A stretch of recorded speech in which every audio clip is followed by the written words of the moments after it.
Well, guys, I was born this way, and there's no medical reason why that happened. My brother and my sister were born with arms and legs, and sometimes in life, things happen that don't make sense.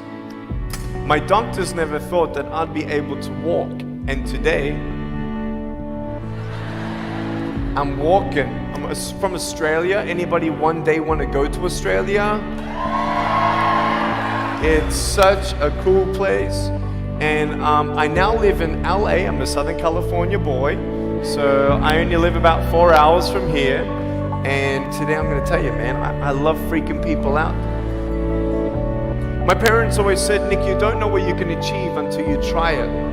And the doctors looked at me and said, he's not going to walk. He's not going to go to school. He's not going to do anything in his life. And then my parents, they just loved me like crazy and said, you got to try. Try this, try that, try this, try that. And I'm thinking sometimes like, Mom and Dad, you're crazy, man. I have no arms, no legs.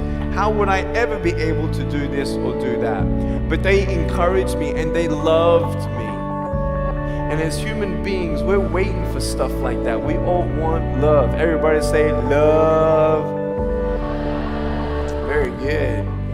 We all want love. And I went to school and I wanted to be cool. You go to school and you want to be accepted, and so you see these guys and you're like, oh man, everyone swears like every third sentence, F this and F that and F and this and F. Like what? Like they think they're cool, And so I'm thinking, man, maybe I need to be like them to be cool.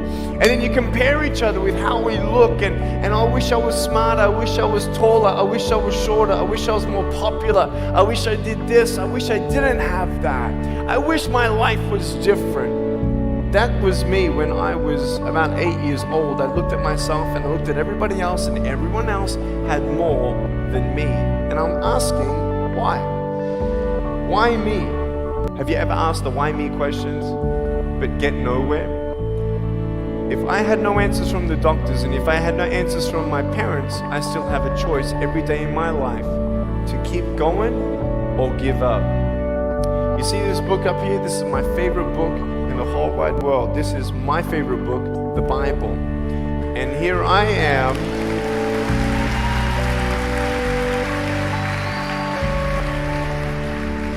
And here I am, and for me, that's my full potential in all that I can be here on earth. And so encouragement takes me closer to all that I can be, and discouragement takes me away.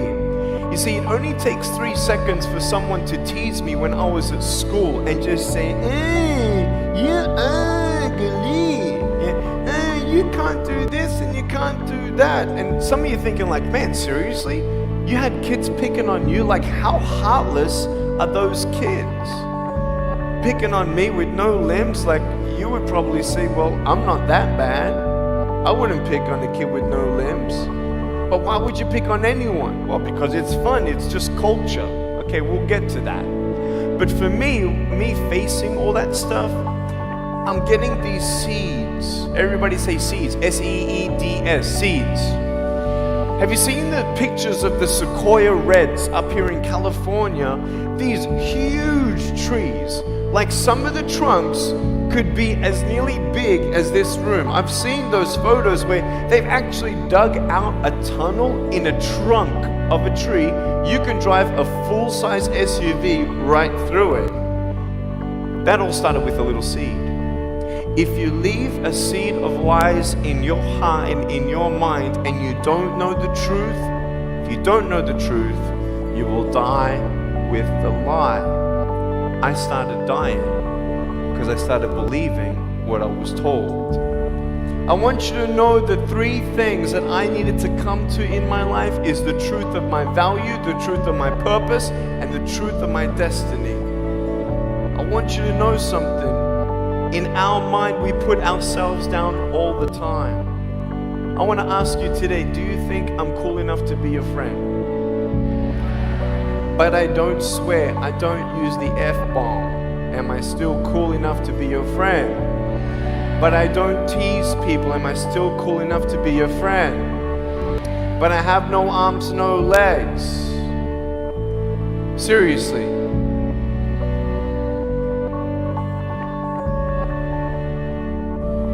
You would be my friend even though I have no arms, no legs. So you're telling me it actually doesn't matter, right? If it actually doesn't matter for how we look, then why do we tease each other for how we look if it actually doesn't matter?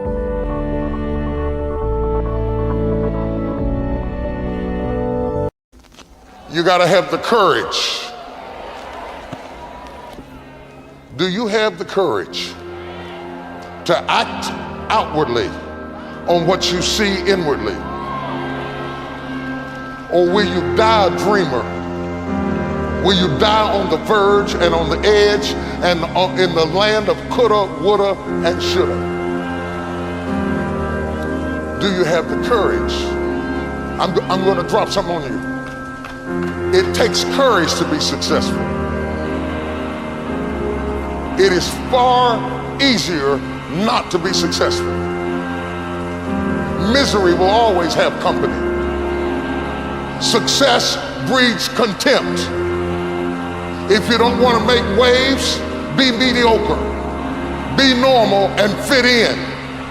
And if you're more concerned about people than you are God, then neutralize everything He put in you. Just fit in with everybody else.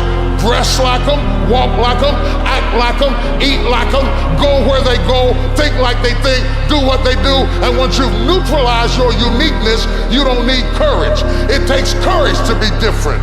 It takes courage to go where you've never gone before. For some of you, it took courage to come to this conference. It takes courage to get you outside of the bar. It takes courage to be successful. It takes courage to win. People don't talk about people that don't win. If you win, they're going to talk about you.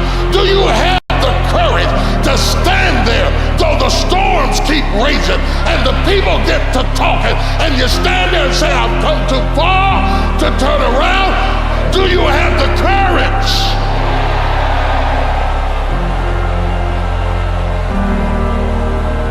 I'm going to say something to you. It takes courage to be exceptional. It takes courage to be wise. It takes courage to be rich. It takes courage to be educated. It takes courage to be knowledgeable. Because the moment you do, but you don't talk like, oh, you forgot where you came from. Look at you, it takes courage. And I'm just wondering, in this weak, watered down, mediocre society that we live in today, in this reality TV world we live in today, I'm wondering if there's anybody left that's got the courage to say, after all I've been through, and all my ancestors have been through, and all my parents have been through, I didn't come through all of that just to fit in with normalcy. I have the courage to go after my dream. Is there a woman left in this entire Coliseum that's got some courage? Win is find a way to add more what? Value than anyone else is adding.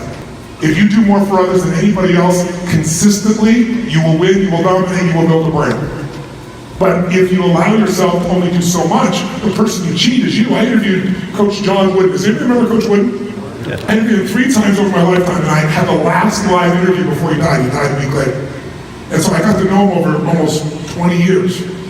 And he taught me something I'll never forget. I asked him the best team he ever had. What was the greatest, most successful team he'd ever had? The one he believed was the finest group of people, the most successful. And I thought he was going to say, some of you are old enough to remember Lou Alcindor, became Jabbar, and all these guys, and they won 88 games in a row. I mean, this is not like the Chicago Bulls. Every year he has new players. So to have victories where you win 10 out of 12 national NCAA championships, no one's ever done it, no one ever will again. How do he do that? Because he built men, he built people instead of just ball players.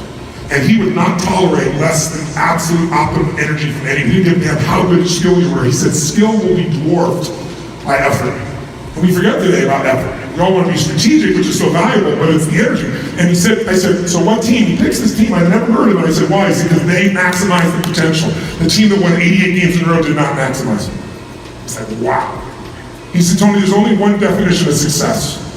He said, for me, I taught every one of the players that came to work for me that you cannot control that score, but you can influence it. And there are going to be days when the score will be higher and the score will be lower. So the only way you're going to know if you won or not is did you give every ounce of your soul every moment you were on that court with not an ounce, not a minute, not a second of exception. Because if you give everything you have every moment you're in the game, 99, 95, 90, 80% of the time you're on the highest score. Sometimes someone will get lucky, the ball will drop, a bad call will happen. But only you. He said, but if you have the highest score, it doesn't mean you won. It only means you won if you gave everything you have. Because in life, what we give is what we keep forever. What we fail to give, we lose. And that's how I play. And I bet that's how you play a good deal of the time. The question is, can you get yourself to all the time? Because if you do it all the time, you won't be doing 100 million. You'll be doing billions. And more importantly, you can be the owner.